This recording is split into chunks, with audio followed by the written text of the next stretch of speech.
Assalamu alaikum students, how are you all? Hope enjoying your summer vacation with full bloom. Let's start our today's topic with the name of gracious Almighty. Bismillahirrahmanirrahim. Our today's topic is about blood cells on activity 11 page 38. Today we will learn about different types of blood cells कि हमारे पास जो blood cells होते हैं blood होता है उसके अंदर मुख्तलिफ किस्म के cells होते हैं उनकी टाइप्स पढ़ेंगे हम कि हमारे पास किस किस किस्म के ब्लड सेल्स आते हैं हमारी बॉडी में और उनके क्या फंक्शंस होते हैं। तो हमारे पास यहाँ पर क्वेश्चन आ रहा है कि collect different pictures of blood cells and paste in given boxes. हमारे पास कुछ बॉक्सेस बनाए गए हैं हमारी समर पैक पर, आप देखोगे वहाँ पर आपने ब्लड सेल्स को पेस्ट करना है। आप ब्लड सेल्स नेट से भी पिक्चर्स लेके ये नाम लिखेंगे, आप गूगल पर पिक्चर्स आ जाएंगी, आप वहाँ वहाँ से भी लेके यहाँ पर पेस्ट कर सकते हैं। कोई मैगजीन्स में अगर आपको ब्लड सेल्स की पिक्चर्स मिलती हैं आप वो भी पेस्ट कर सकते हैं, या फिर अगर आप चाहें तो आप इसको खुद भी ड्रॉ कर सकते हैं।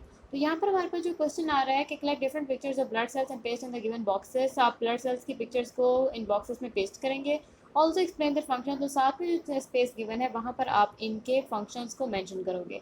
तो सबसे पहले जो हमारे पास बेसिक, वैसे तो बहुत से एग्जाम के ब्लड सेल्स आते हैं लेकिन मोस्टली जो 3 टाइप्स हैं हमारे पास वो जो हैं उनके बारे में आज हम पढ़ेंगे। तो सबसे पहले हम रेड ब्लड सेल्स के बारे में पढ़ेंगे। रेड ब्लड सेल्स हमारी बॉडी में सबसे ज़्यादा मौजूद होते हैं, यानी कि बाकी जो हमारे पास सेल्स होते हैं वो थोड़े कम तादाद में होते हैं, लेकिन रेड ब्लड सेल्स जो है वो बहुत ज़्यादा एक्सेसिव अमाउंट में होते हैं। रेड ब्लड सेल्स को हम एरेथ्रोसाइट्स भी कहते हैं। इनके फंक्शन आप पढ़ लेते हैं कि these are responsible for carrying oxygen from lung to the rest of the body and bringing carbon dioxide back to the lung for exhalation. ये वो एक सिंपल सा प्रोसेस है जिसके बारे में हमने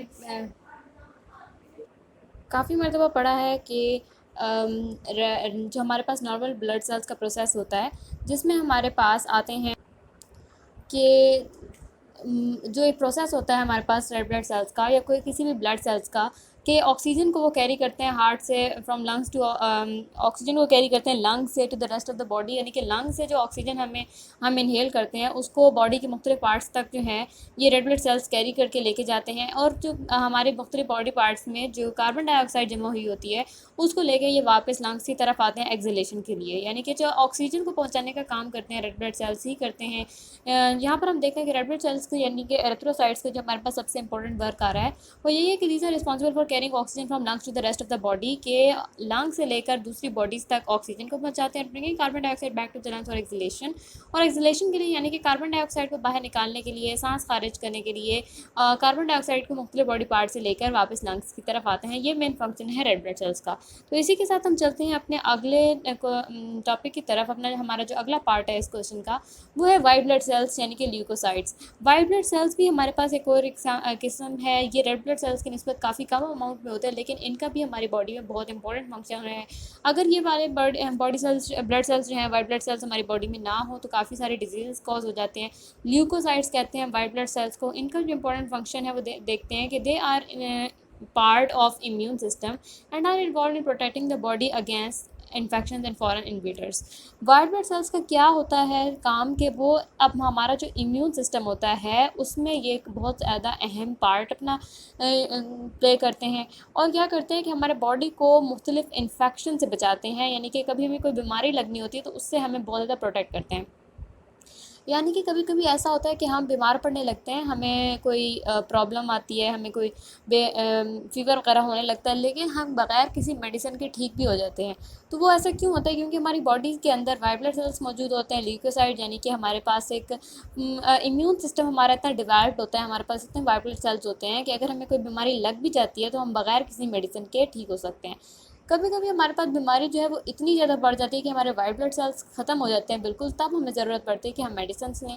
जब छोटी छोटी हमें कोई बीमारी हो जाती है तो हमें ज़्यादा ज़रूरत नहीं पड़ती कि हम प्रॉपर मेडिसिन लें, बिकॉज हमारे बॉडी के पास अपने वाइट ब्लड सेल्स होते हैं, ल्यूकोसाइट्स होते हैं, जिसकी वजह से हमें ज़्यादा ज़रूरत नहीं पड़ती मेडिसिन लेने की, बल्कि खुद जो वाइट ब्लड सेल्स हैं वो हमारी बॉडी को प्रोटेक्ट करते हैं। वाइट ब्लड सेल्स की मिसाल आप ऐसे ही ले सकते हो कि जैसे हमारी जो पाकिस्तान या कोई भी कंट्री के आर्मी होती है, आर्मी जो है वो क्या करती है, वो प्रोटेक्ट करती है हमें।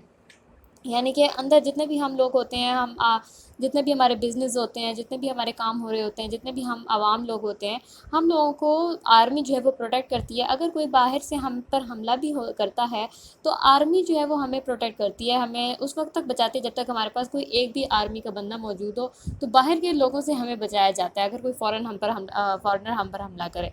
तो यहाँ इसी तरह हमारे वाइट ब्लड सेल्स होते हैं। वाइट ब्लड सेल्स हमारी बॉडी की, समझ लें आप लोग, आर्मी है कि वाइट ब्लड सेल्स जो हैं वो हमारी बॉडी को प्रोटेक्ट करते हैं। अगर बाहर से कोई जर्म्स आ जाते हैं तो वाइट ब्लड सेल्स जो हैं वो हमें बहुत ज़्यादा बचाते हैं, हमें डिजीज़ नहीं कॉज होने देते।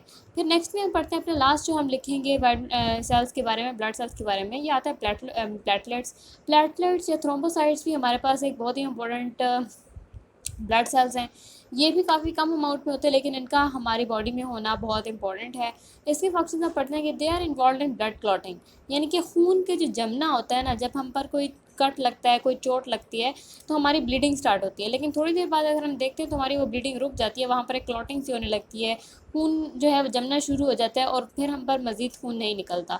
तो ये क्यों होता है? क्योंकि प्लेटलेट्स होते हैं हमारी बॉडी के अंदर। जब प्लेटलेट्स हमारी बॉडी के अंदर होते हैं और कोई हमें कट वगैरह लग जाता है तो हमारे प्लेटलेट्स उस जगह पर आ जाते हैं जहाँ पर हमें कट लगता है और वहाँ पर खून को जमा देते हैं ताकि मज़ीद खून जो है वो हमारी बॉडी से ना निकले। अगर हमारे पास प्लेटलेट्स नहीं होंगे तो हमारा ये बीमारी हो सकती है कि हमें अगर कट लग भी जाए ना तो वहाँ पर क्लॉटिंग नहीं होगी और खून जो है वो बहता रहेगा और हमारे बहुत ज़्यादा डेफिशिएंसी हो जाएगी ब्लड की।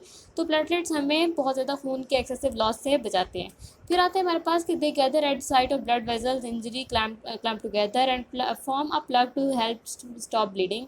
ये भी यही चीज़ है कि जब हमारे पे कोई कट या इंजरी वगैरह हो जाती है तो वहाँ पर ये चले जाते हैं, वहाँ जाके एक क्लॉटिंग करते हैं, वहाँ जाके एक सख्त सी चीज़ बना देते हैं, सिस्ट बनाते हैं ताकि वहाँ पर मज़ीद जो ब्लड है वो हमारी बॉडी से लूज़ ना हो सके। तो स्टूडेंट्स, ये हमारे पास तो 3 main types of blood cells थी जिसमें हमने पढ़ा white blood sales, red blood cells और प्लेटलेट्स के बारे में। आज का हमारा टॉपिक यहीं तक था। आई होप आपको समझ आ गई होगी। अगर नहीं आई तो आप मुझसे डीएम करके पूछ सकते हैं। आज का टॉपिक यहीं तक। अल्लाह हाफिज़। Class dismissed.